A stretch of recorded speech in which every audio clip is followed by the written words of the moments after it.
I've been playing Yu-Gi-Oh since the beginning. I remember the early sets. I remember the early starter decks. I even remember the first structure decks to be released. I remember going to the local corner store by me to buy the Zombie Madness structure deck when it first came out. Some of those cards I still even have. I mean, I've played the game for a long time. Now I haven't played all throughout, the history of the game. There are many sets of which I haven't played. I didn't play it all through Pendulum. I missed most of XE's.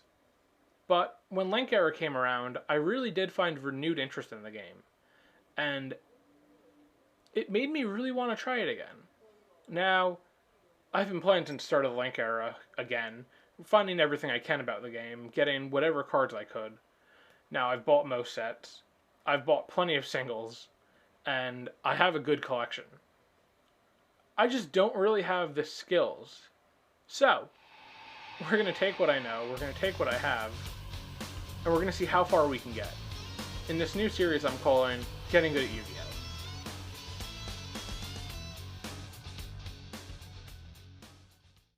Hey guys, welcome to episode 1 of Getting Good at Yu-Gi-Oh! Start of a journey. Now, I don't know if this has been done before. I've done some research on it, looked at some stuff on YouTube, couldn't really find anyone else who's done something like this. Now, I know Ruggles has done close with his Getting Back into Yu-Gi-Oh! Series, but this isn't really getting back into Yu-Gi-Oh! Because, well, I've already been playing the game for a minute.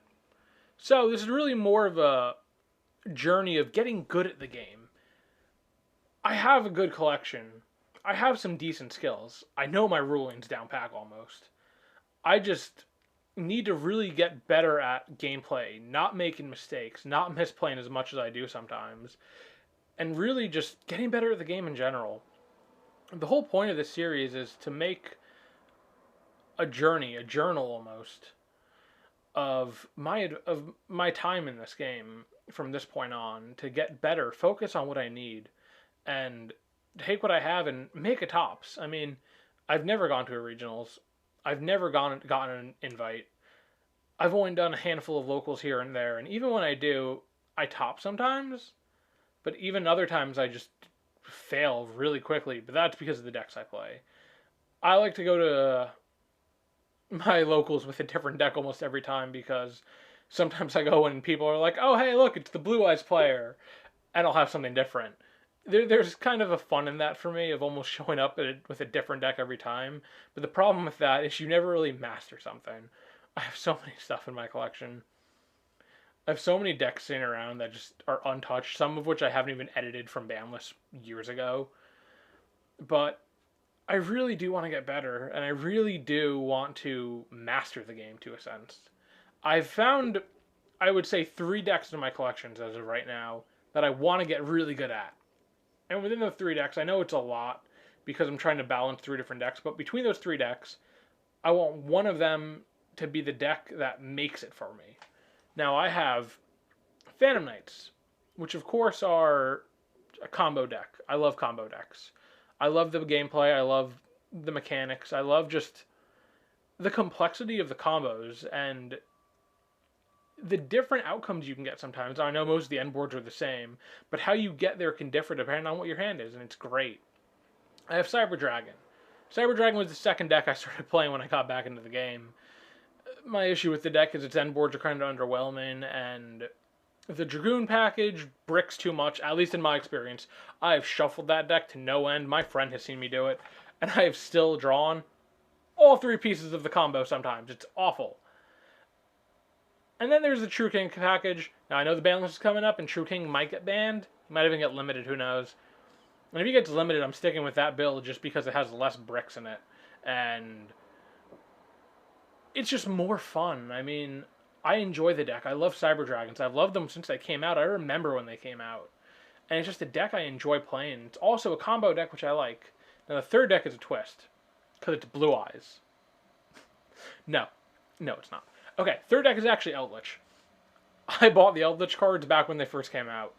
I had so much interest in that deck on release, mainly because it was a zombie archetype that I read that could be competitive.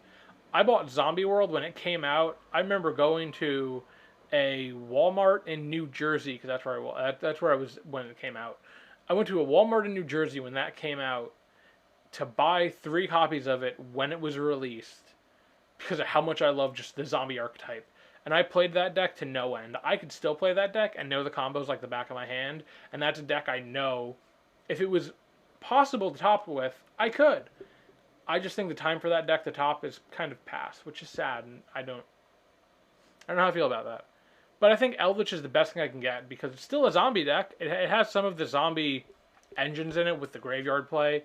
It's not the same, but I have an Eldritch core, which I would love to really actually make the main focus of this.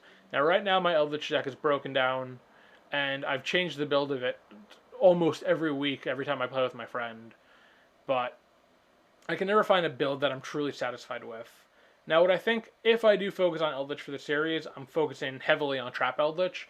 It's probably the version of the deck I like the most, aside from Evil Twin Eldritch, which I just enjoy because of the combos it can do, and it's just an enjoyable deck.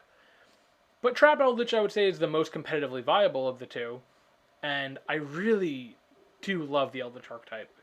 And it's a deck I would probably like to take to the tops with me. Now, within those three decks are really what my focus is going to be on. If something else comes out in between then, I might try it. I mean, Amazement definitely has my eye, but I don't think it's going to be that good. But hey, that's what this is about. This is really about a journey of trial and error. Seeing where we can go with what we have. I'm willing to help anyone who wants to join me on this journey. And anyone who wants to help me, I'll gladly accept it. The whole point of this really is to just get better at the game. I mean, it's called getting good at Yu-Gi-Oh! And that's what we're here to do. So guys, take this journey with me. Welcome to the start of a journey. Welcome to getting good at Yu-Gi-Oh!